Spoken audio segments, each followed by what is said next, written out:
Welcome to Lakers Reign, the podcast of the Los Angeles Lakers. I feel like I'm on the ball today.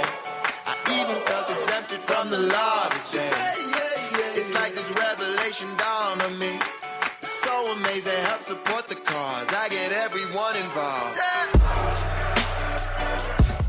Get access behind the purple curtain for an exclusive look into the championship pedigree of Los Angeles, the lifestyle, the music, the vibe. Here's your host, Nick Hamilton. Single shot of whiskey, can make it double. All my people with me always making trouble. Welcome back to another edition of Lakers Reign. I'm your host, Nick Hamilton. So, there's a lot going on this week. We finally get the NBA regular season underway. This has probably been the most anticipated regular season in years. I can't even remember the last time we were anticipating an NBA regular season. I mean, the Lakers are finally going to take the floor. They're finally going to do what we all have anticipated them doing, which is seeing them play good Laker basketball. The energy's right. The vibe is right. We have the great players like Lonzo Ball. We got a budding Brandon Ingram. We have Julius Randle, Larry Nance Jr. The list goes on and on and on. There's a reason why LA is buzzing right now. Yes, the Lakers are finally playing their regular season game. But in addition to that, Los Angeles is also buzzing because the Dodgers are in the National League Championship Series, which is one series away from making the World Series. And everybody's buzzing about it. Everybody's trying to take a lot of pointers. You have different coaches from different teams, whether they're playing basketball or hockey, taking everything that Dave Roberts has implemented into his system to be successful. And one coach in particular is Luke Walton, because Luke Walton actually attended Game 2 of the NLCS. Let's hear what Luke had to say on how he's going to translate that type of energy that the Dodgers have into his squad coming into this season. It was awesome, because I think what makes that team so good is that they, throughout the year, they just kept finding ways to kind of get it done, and it was from different people on their roster. It wasn't, just the certain stars carrying everybody, and they're definitely one of those successful teams that does it by everyone buying in, which is what we're trying to get to. Yeah, you know what? Luke made a really great point. LA energy is so infectious. I mean, LA is on fire right now. And I'm not just talking about the weather, because it is hot, but it's also hot because you got the Dodgers. You have the Lakers playing their regular season game. This is a major game. We always talk about the fight for LA. Well, the fight for LA will be on Thursday night as the Lakers host the Los Angeles Clippers. Things change all the time in Lakerland. You guys know that. We're always making constant improvements to the roster and I'm very happy to say that Vander Blue has been offered a two-way contract with the Los Angeles Lakers, which means he's probably going to see some time on Thursday because KCP is suspended for 2 games dealing with an incident that took place back in Detroit when he was charged with a DUI. Josh Hart is dealing with Achilles issues, so he's listed as day-to-day. So you're probably going to see a little bit more of Vander Blue than you thought you were. And it's going to be great because he had an outstanding summer league. He was a summer league MVP. He's put in the time, he's put in the work, and I'm glad to hear and see that the Lakers have rewarded his hard work and dedication to this squad by offering him a roster spot. Let's break down the two-way contract that Vander Blue signed with the Los Angeles Lakers. Each team is now allowed 15 full-time roster spots along with 2 two-way contracts. And the two-way contract rule is simple. It states that any player can spend a maximum of 45 days in the NBA during the G League season. So basically, Vander Blue can go back and forth whether he's playing for the South Bay Lakers or the Los Angeles Lakers, depending on what needs to be filled. Basically, he's going to be able to be a Laker either way it goes. So he doesn't lose.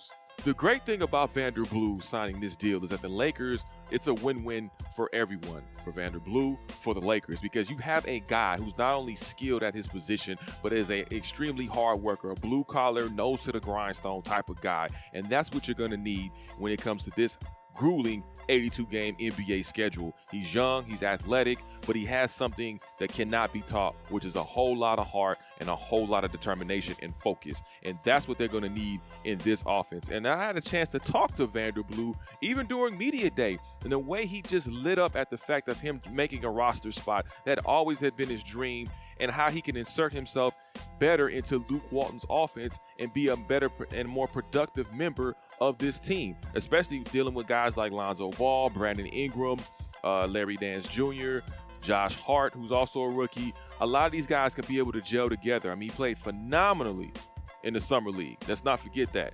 So let's take a listen at what Vander Blue told me during Lakers Media Day.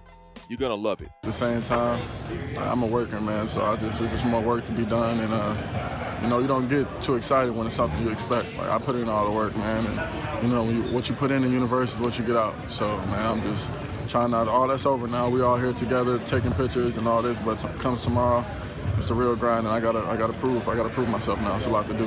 What are some of the principles that you learned by being at the time in the D League and then now coming up to the NBA level?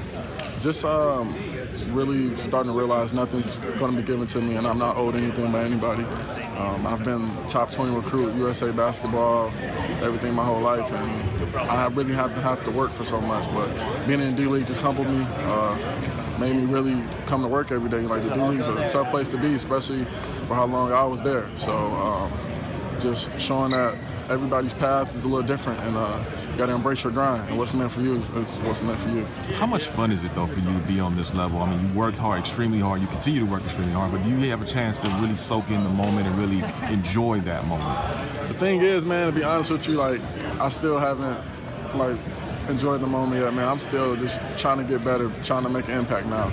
Like, my whole dreams and goals was never to just be in the NBA. It's to be an impacted player in the NBA, have my name in the rafters. I've always dreamt big, and I've always been that type of player, type of person, super competitive, and just want the best for me and my team. So, like I said, the fun still hasn't came yet. Right now, I'm ready to get going, man. I have fun when we start winning games and when things start playing out a little better for us. Absolutely. Now, you have yourself, you have Lonzo Ball, you have Brandon Ingram, Larry Nance Jr., Julius Randle. That combination, man, can be really, really get you guys on the right track. What does that mean for you to be a part of that unique group and dynamic group? I mean, it all sounds good on paper, but we all got to do it, put it out on the court. We had a little glimpse of Summer League, but now it's the big show, man. So it sounds good. Those guys are young, my little brothers, and I'm going to try my best to help them just as much as they can help me. So, like I said, it sounds good on paper, but we gotta put it on. We gotta put our hard hats on and go out here and work, because, like I said, it's a lot of attention that comes with the Lakers, and what we're trying to do here, what Rob and Magic put together here, it's a lot of attention, a lot on our back. So we all gotta be ready for it. All right, well, thank you so much for your time. Again, congratulations, and we look forward to you doing bigger and more impactful things this season with the Los Angeles Lakers. Appreciate it. Congratulations to Vander Blue. So now I'm gonna bring on my next guest. We had a chance to cool out in the California sun, downtown LA Live, just a few steps away from Staples Center. You're trying to find your seat. You see the players bobbing their heads. It's energetic, it's fun. This is the man responsible for all of that. Allow me to bring on DJ Roueche, the Lakers DJ. We're gonna cool out to some of his stories. Check it out. Live from Los Angeles at beautiful LA Live. Decided to take it on the road today. And because this is the opening week of the NBA season. It is finally here. And yes, it is hot. It is typical Southern California weather. And I'm a little parched. Speaking of thirsty, I know fans are thirsty for the NBA season to arrive. But first things first, whenever you go into an arena, you got your tickets, you're looking for that beer, you're looking for that hot dog, looking for your seat, making sure you don't sit in the wrong spot. But as you enter, there's some magic, better known as the music selection that goes on. So I have none other than a Lakers DJ, Jeremy Roueche.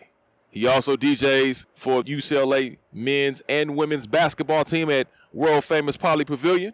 You can catch him at Staples Center as well with the Lakers. So Jeremy, what's going on, man? Thank you for joining us out of your busy schedule. I appreciate it. Thanks for having me. Just getting ready for the season opener on Thursday. Looking forward to it. Yeah. So what part are you looking forward to the most? Actually getting back into the groove of the regular season, or actually looking forward to watching the players play that we have on this squad? Well, for me, selfishly, I'm ready for the regular season to start, right? Like we did all the preseason games, and it's fun to get back into it, get back in the habit of it, but you're ready to get going for the games to start meaning something. So do you have your mixes already for opening night for on the ones and twos? You kind of have to prepare for that, or is it kind of you just kind of wing it because you've been doing it for so long? It's probably a combination of both, right? Like I will make folders of music that I know I want to play, Okay. and then I'll pick and choose from that throughout the night, depending on the vibe of the crowd, the vibe of the game, all that stuff. So first and foremost, how many requests have you gotten from players? And did you get like a personal like iTunes list of, hey man, when I do this, I need you to play this. When I come into the on the floor, I need you to do this during warm-ups. Like, do you get like a list? I will get one eventually. Last year I got one. I think when you have so many young guys on the team yet, they don't know how much they can ask for yet.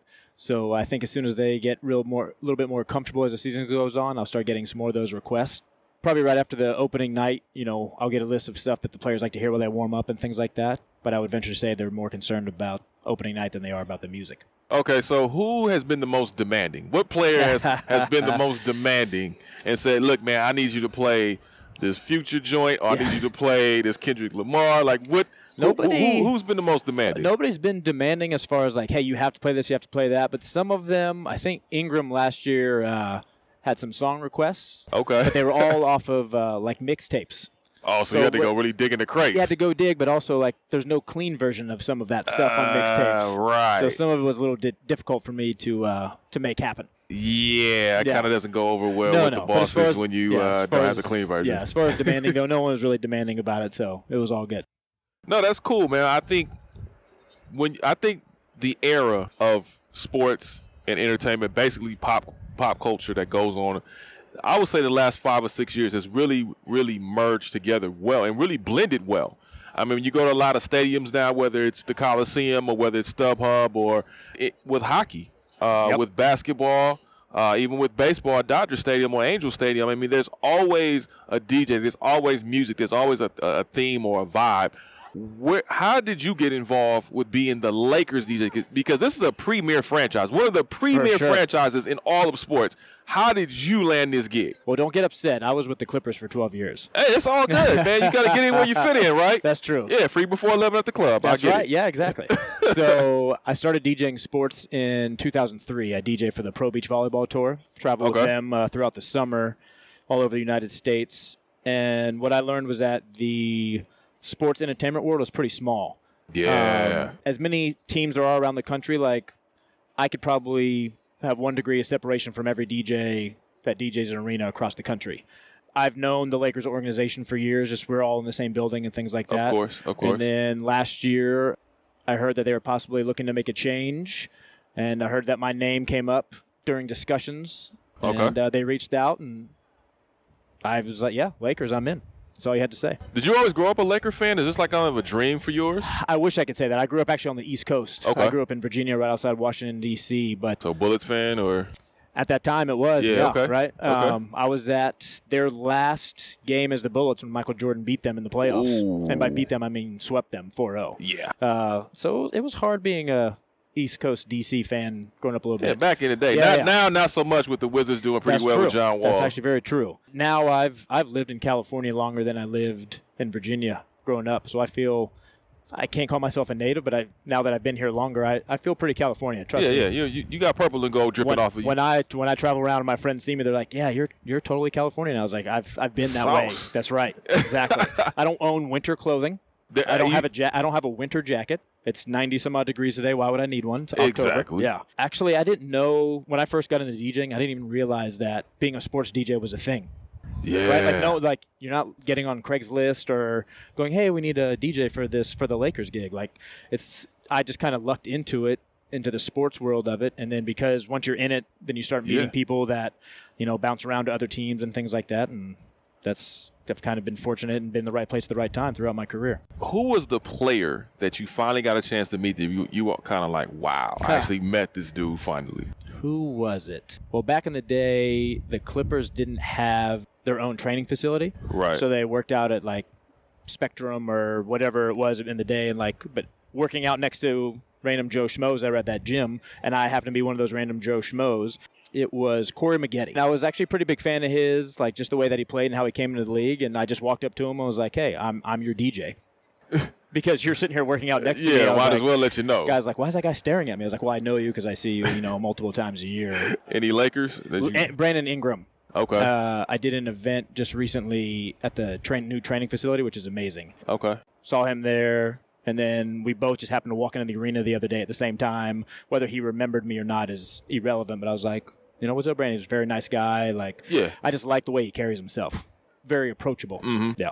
Yeah, I had a couple of encounters with Ingram, and I can honestly say I can see his growth. For sure. Especially, he was 19 at the time when he was a rookie. Yeah, you're still a kid. Brand new to L.A., didn't really know anybody. 19. Exactly. Especially in a new place. For sure. So, yeah, I see the maturation. I mean, he's grown this year. Yeah. He actually got a little taller. Yep. Added some muscle to him. His a little wingspan bit. Covers half the court. That is baby Kevin Durant. Say what you want. That's and not a bad the thing. ironic thing, I'll we take talked it. about this on this podcast, is the fact that he actually had a chance to work out with Kevin Durant over the summer. Okay. So the fact that you're actually working out with a guy that everybody's kind of comparing you to in the future, yeah, that's kind of crazy. I'll take the Kevin Durant. Oh, I comparison. would in a heartbeat. Oh, for sure. Besides him being an NBA champion. No doubt. Hopefully one day Brandon Ingram will be an NBA champion, and we can bring these Lakers back to where they belong. I can see it. That's where on we're the going, right? mountaintop. Yeah, absolutely. I mean, your thoughts on Lonzo Ball? I mean, everybody talks about Lonzo, and he is a premier player. Yep. I know he gets a lot of flack because of what his dad has said and kind of boasted him up to be kind of the Paul Heyman of the NBA manager, so to speak. But when you look at Lonzo as a player, what do you see, and how much hope do you have in this young man developing and being that guy that everybody's hoping that he turns into? Well, being at UCLA for a few years now, I got to saw him up close and personal all last season too. Obviously he's just following me. To the Lakers. That is true. I get it. I totally understand. Told him then at UCLA, I was like, yeah, it's a great place to be. What I even noticed in college, he could have averaged 30 points a game if he wanted to. But that's not his style. He wants to make everybody better. And that's what you're going to see in the NBA as well. And he carries himself in a very respectful type way. Like, I even think Bogut said it recently in an article I was reading, like, when he met Lonzo, the person that he met wasn't what he was expecting. Right. Like he's working hard, doing everything he needs to do. He wants to make everybody around him better, and I think the hype around him is legitimate. Yeah, I think so too. I think he's going to really be. It's going to take him time. I think. Of course, he's 19, right? We're such in a microwave society. We want everything now, and it's a process. It takes time. Same thing with Brandon Ingram. And I said this before. Brandon Ingram's going to be a star, and everybody says, you're crazy. They're only going off of his rookie campaign. Well, he's getting acclimated to the NBA. He goes from playing 30-some-odd games in college to going to an 82-game schedule. We don't even touch the playoffs yet. I'm tired just thinking about it. Right? So can you imagine that kind of jump? Now he's going to have to play an 82-game schedule? Yeah. So, and then preseason, and then summer league. So that's a lot already. We've got wear and tear, and he's still a young man, and I know he can handle it, but it's going to take time for his adjustment. The one thing I love about Lonzo Ball is his court vision. Yep. Because the way he approaches the game is almost geometric. The way he sees the court, the way he's able to throw those crisp passes, the way he's able to, almost like an NFL quarterback where you're throwing a perfect spiral through one defender across the middle. And it's Magic-esque. Yes, it is. I mean, that's a legitimate comparison. I mean, I see a lot more as he's coming down the court, a lot more Jason Kidd. I can see that, yeah. Just because the way he likes to stop at the perimeter and kind of, okay, let's see what I have. Who do I have open?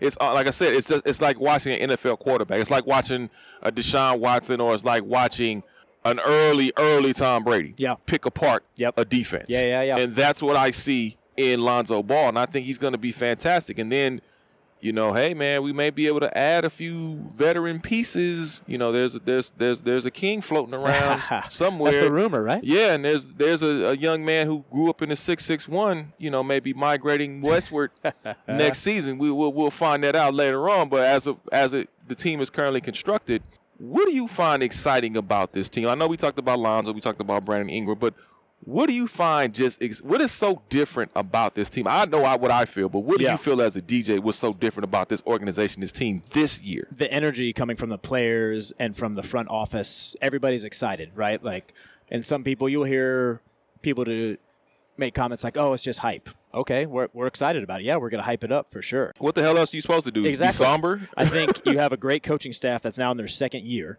right?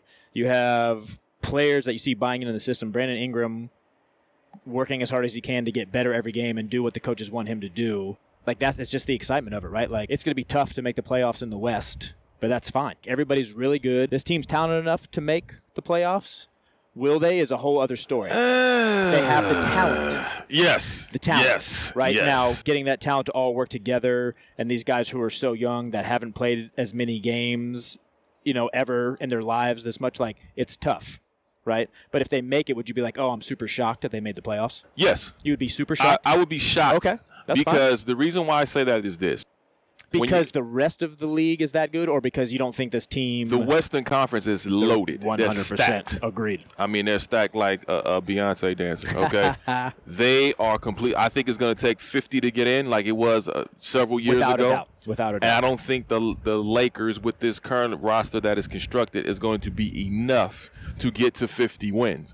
I think they'll be dramatically better than they were even last season. I think you can get 35 to 38 wins possibly if everybody can stay healthy and stay on the same page. Which is always a big thing. But I think even with 35 to 38, that is a drastic improvement. And that is something like someone like a LeBron James or a Paul George or even a Dwayne Wade coming off the bench can see potential and say, you know what, if we join these guys, we can make this a significant playoff team and go pretty deep and give teams like the Golden State Warriors or the San Antonio Spurs or the Houston Rockets really a run for their money.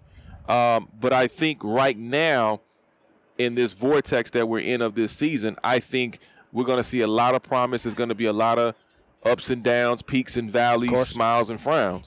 I think also, too, when you look at Luke Walton and what he had to learn from year one to year two, and then you look at, like you said, when I went into the new facility where they practice, which is a fantastic facility. I can't wait to watch G League games in there. Right. I mean, it's going to be awesome.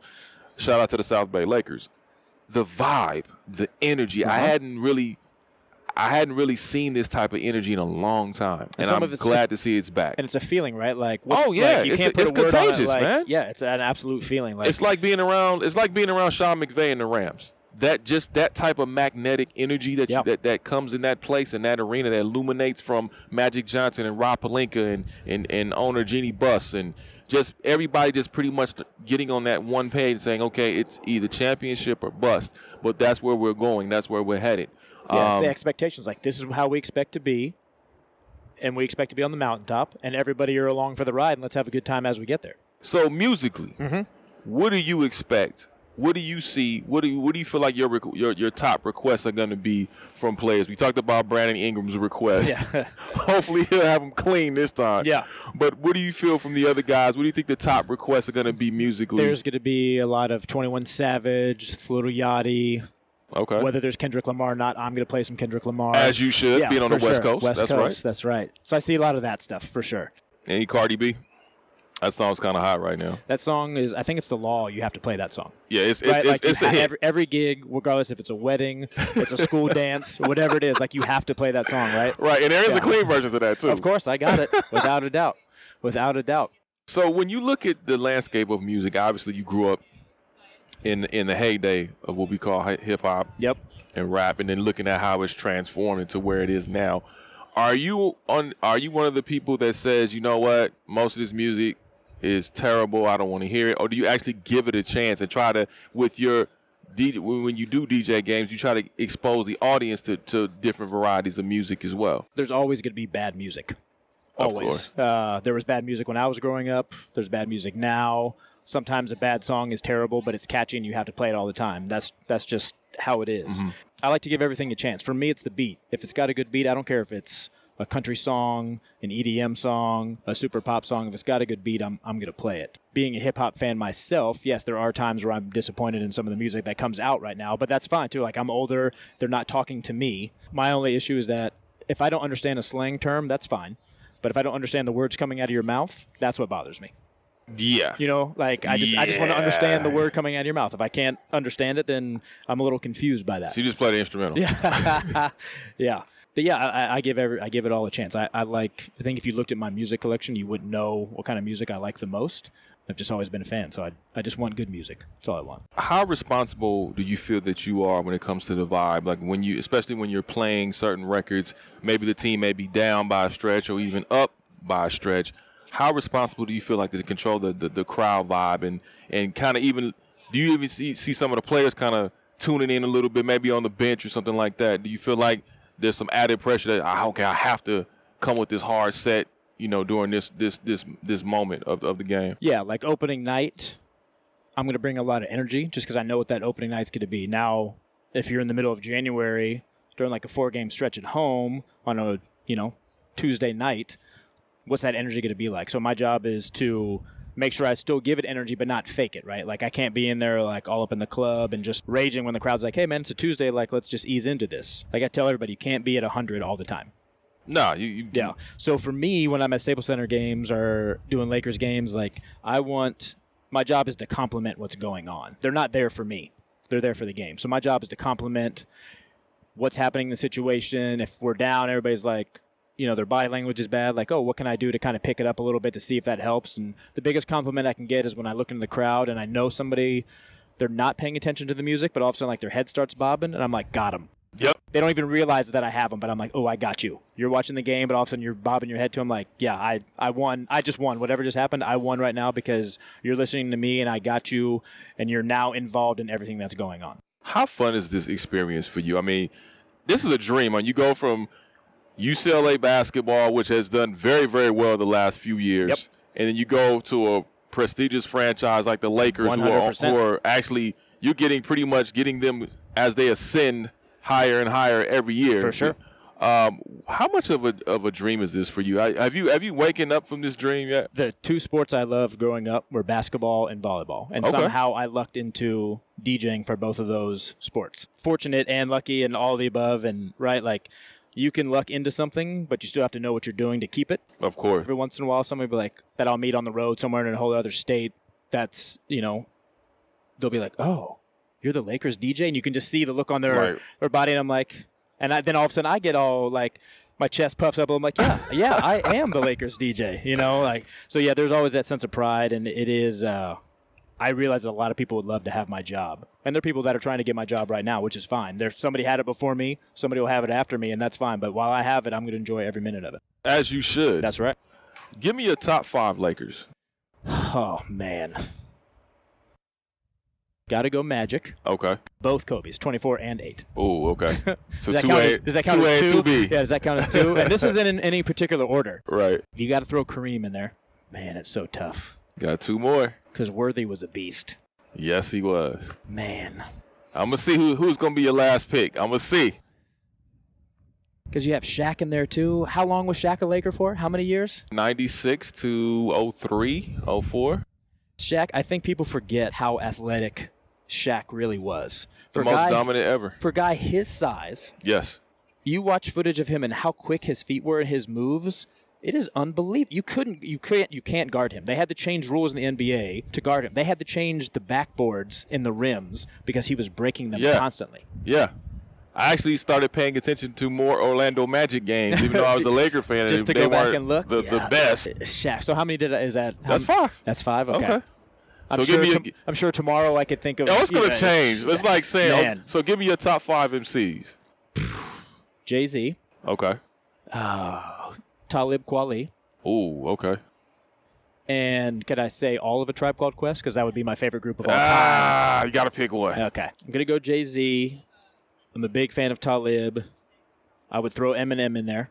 Oh, yeah. I had this conversation with a buddy of mine recently. I think we almost got into a fight over it.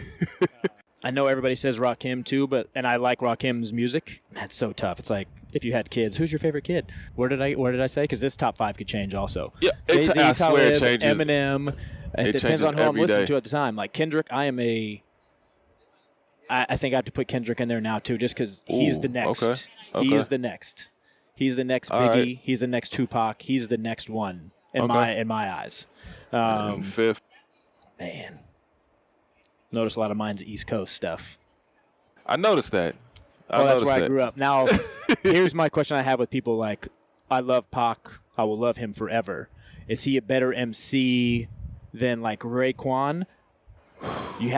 I like putting Pac in these top things because he was real. What he was saying was real. He was living that life. Pac was a great poet, and he was a great master of emotion, meaning he can gather everything that he or someone else would go through and make it into the perfect story. But was he a better wordsmith than like Biggie? Was he a better wordsmith than like Nas? Biggie was more lyrical. Biggie was a lyricist, and Pac could have been a lyricist, but I don't think he focused on lyricism as much as he focused on the raw emotion and the poetics of what he was trying to spit. And then, I think if he would have focused on it, because there were times even in the Machiavelli era, if you listen to like some of the verses, that might have been one of his best albums.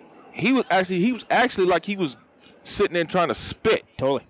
And I don't know if he was so mad at Biggie was trying to overshadow Biggie at that time. I'm and just, I'll show you.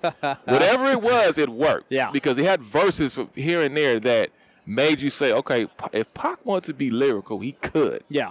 You know, he always had that opportunity, but... Would he be a better lyricist than like Cube, too? Like Cube, like NWA days, and early Cube? Like, see, the thing about it is, here's the thing. Like, my top 5 change all the time, right? So, I don't even put Tupac and Biggie in my top 5. They're rested. They're on a Mount Rushmore. Yeah. I wouldn't even put them in my top 5 because I don't think we even got their best. Yeah. If that makes sense. They're 24 and 25 years old, respectively. Like, I can only imagine what they would sound like at 30 if they decided to keep going in music. 100%. You know what I mean? Yep. So, I look at, like, my top 5 would be, of course, Eminem, the DOC. Yeah, DOC was nice. And a lot of people don't do that. We didn't get enough of them. Yeah. You know, Ice Cube, Jay-Z. Fifth would probably be, and this, like I said, this is going to change all the time, but my fifth would be E40. Okay.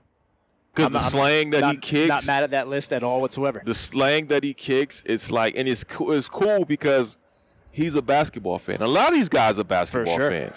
Well, what do they say? Rappers want to be ballers want to be rappers, totally. And the only one that was really successful, other than Dame Lillard, was Shaq. Agreed. Shaq to me was the best outside of Damian Lillard. So funny. Because Dame has bars. People can say what they want. Shaq's Dame has bars. Too big to be a rapper. But he was dope. No, I know, but you know what I'm saying? Like on stage, like he's too big. You can't be up there with his posse because you can't see any of them because he's up there like he's so much bigger than everybody.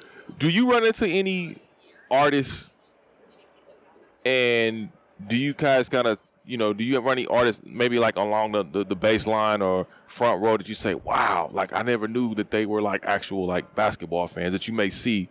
Or like you said earlier, somebody bobbing your head to one of your mixes and like... Diplo, I didn't realize was a big basketball fan. Okay. John Legend. Yeah, I can see that. And I put I used the instrumental a lot, but his Green Light track. Oh, with Andre 3000? Oh. Yes, I used that instrumental a lot, and it was just coincidence at the time we put him on the board.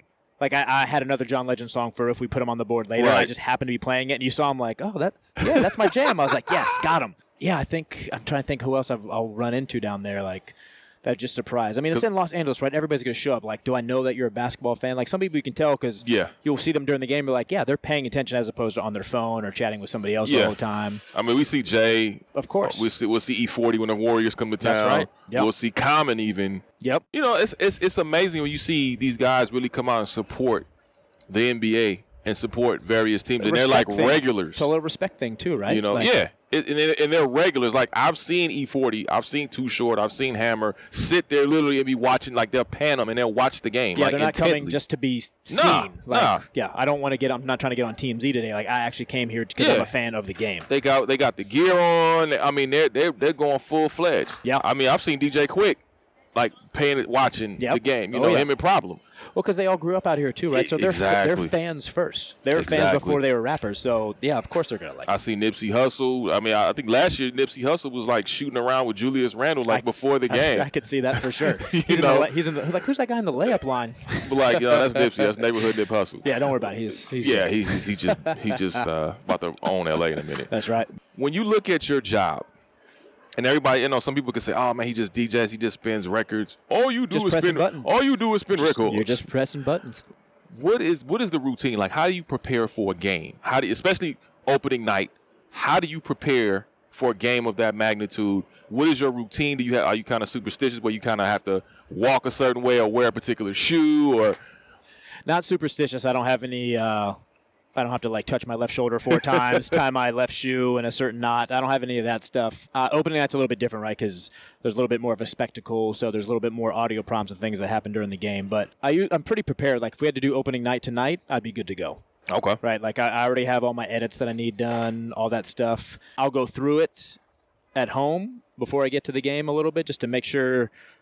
Because things happen so quickly, I'll put it in a folder in my on my laptop and just make sure it's in the order of how we're going to do it, especially opening, right? Because you're going to go visitor intros, lights out, video, team intro, another filling song, like so. All those things happen pretty quickly. So I just go through, make sure I have all my cue points set where they need to be, but no superstitions for me. I'm good on that stuff. Now, are you old school when it comes to 2 turntables? Or are you more today's like pressing buttons, moving the... Yeah, so what I use at Staples Center, I have 2 CDJs, Okay. Pioneer mixer. I use an instant replay machine Okay. for like those hot timeouts ones. Like I need a song right this second. It's got Pull it up. Yeah, it's got a bank of music in there, and then obviously my laptop. So that's what I'm using at Staples Center, because a lot of people don't realize that during the game itself, like all the prompts, like the offensive prompts, the clap your hands, the defense, the organ sounds. Right. There's a guy that sits next to me named Joel Jacobson, and he does all the. Oh, okay. While play is going on, he does that stuff. Nice. Other than during play, the rest of it's me. When I look at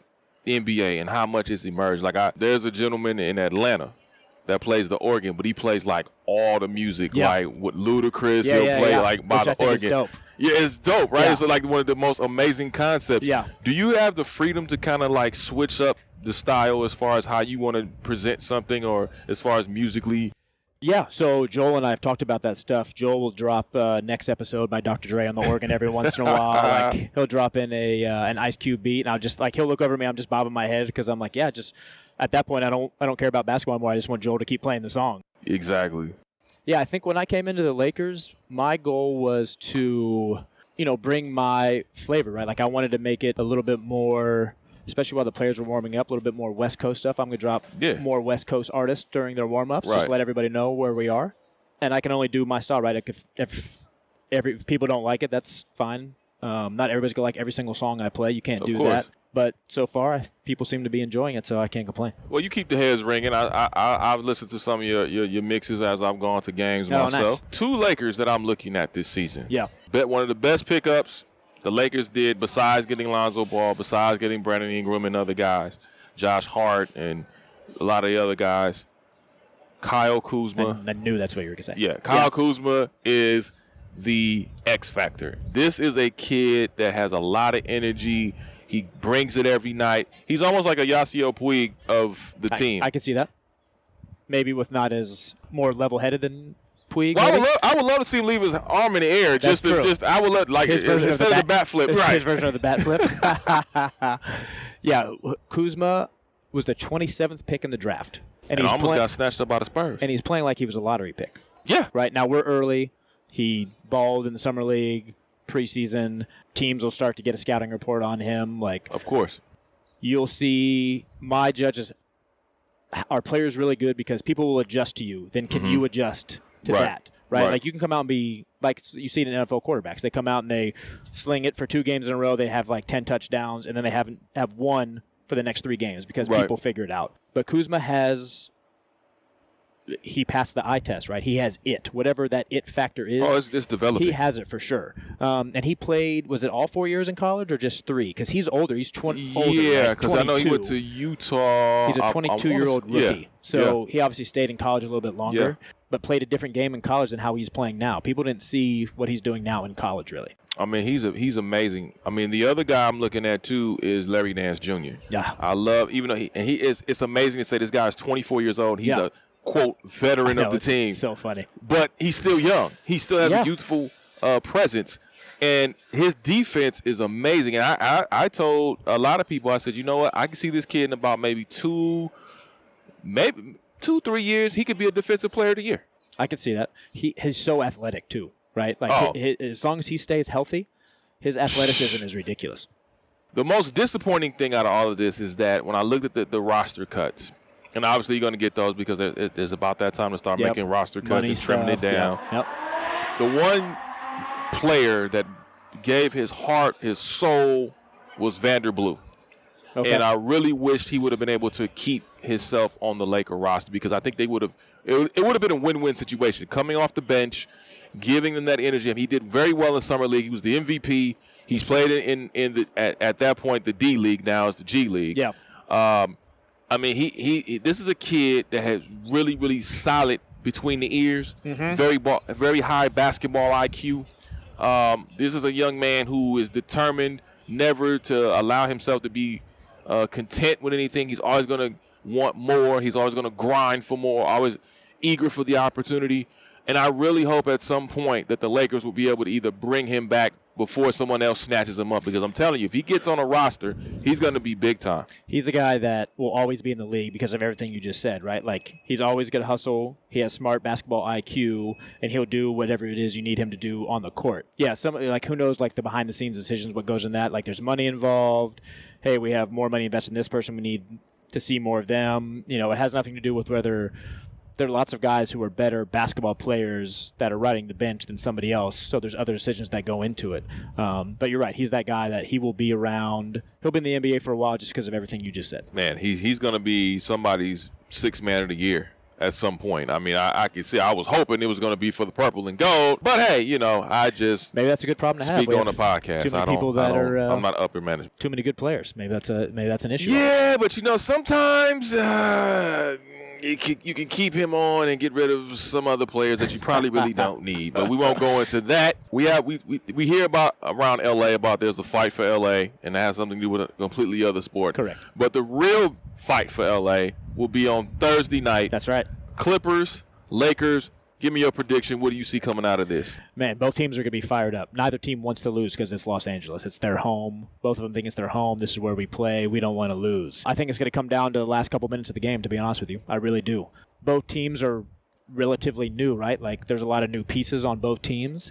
Being a home Lakers game, I'm hoping makes a difference for us. I'm hoping that's what puts that first W in the win column for us on Thursday night. I think the Lakers can win the game. Yeah. It's going to be tough. I mean, you have on the other side of the ball, you do have Blake Griffin still. You still have DeAndre Jordan. Yep. You have Patrick Beverly on defense who's going to be guard Lonzo Ball. Yep. But I think the Lakers, if they play their game and they're able to really lock in and not get outmatched, not to overthink plays. Correct. Yeah. I think the Lakers can win that game on Thursday, which would be huge for them. I would love it. And people don't say, oh, it's just the Clippers. No, but here's the thing. The Clippers have pretty much the last couple of seasons have pretty much owned the Lakers. Yep. So now here's an opportunity to ride the ship and rain down on the Clippers. That's right. You can call it Lob City, call it whatever you want. You can call it an L. Because it will be a loss on Thursday night. I love it. I can't wait. The only thing the L will stand for would be positive, would be Lakers. That's it. That's all. I love it. As long as if they got to play defense. You play defense, you can get out and run. That's how you win that game. Hey, man, I can agree more. Let everybody know where they can find you all on social media, and especially they'll be checking you out on Thursday night, prime time. That's right. Everything on social media for me is DJ Roueche. It's DJ, and then my last name is Roueche. All right, DJ Roueche, thank you so much for joining us. Quickly, before we get off the cast, I want to definitely say congratulations to the Los Angeles Lakers, the players that have made the roster. I'm looking forward to this season. It's going to be a tough season. And the thing about it is the Lakers have to really, really, really stay healthy. If they do not stay healthy, we're not going to achieve 35 wins. That's not going to happen. You're going to go up against teams, and I think the Lakers are going to surprise some teams. You may find a win, squeaking out a win against the Golden State Warriors. You may see them squeak out a win against the Cleveland Cavaliers. Most definitely, they have to beat the Boston Celtics. I don't give a damn who's on here. You do whatever you have to. If you have to take the Monstars and put them on in the Laker uniform, you better damn sure be able to beat the Boston Celtics twice out of this season. That's all I'm going to say about that. Other than that, I think we have to be patient. They're going to be peaks and valleys, and it's going to be a fun ride. I'm looking forward to it. I have missed NBA basketball being played within the 94 feet for a long time. The NBA has made more noise in the offseason that we've seen in a very, very long time. And I mean consistent noise. And it's only going to get better. In the Western Conference, it's going to be stacked, but at the same time, enjoy the ride. They're going to win some, they're going to lose some. And, you know, we're going to bring you all of the highlights. We're going to bring you all of the players, past, present, maybe some future players. You never know. Got to stay tuned. The Lakers reign. Make sure you follow us on Twitter at LakersRainPod and hit me up on Twitter at Nick Hamilton LA. I'm your host. Thank you so much to my esteemed guest, DJ Roueche. You can catch him every Laker home game at the Staples Center. Until next time, make sure you make it a great one. Make it rain right here on Lakers Rain.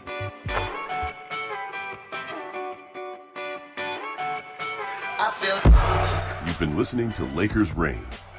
Thanks to the Los Angeles Lakers. Executive producer Pete Turner. Producer John Leon Guerrero. Musical director DJ Severe. And your host, Nick Hamilton. Intro track On the Ball by Bryce Fine. We'll see you next time on Lakers Rain.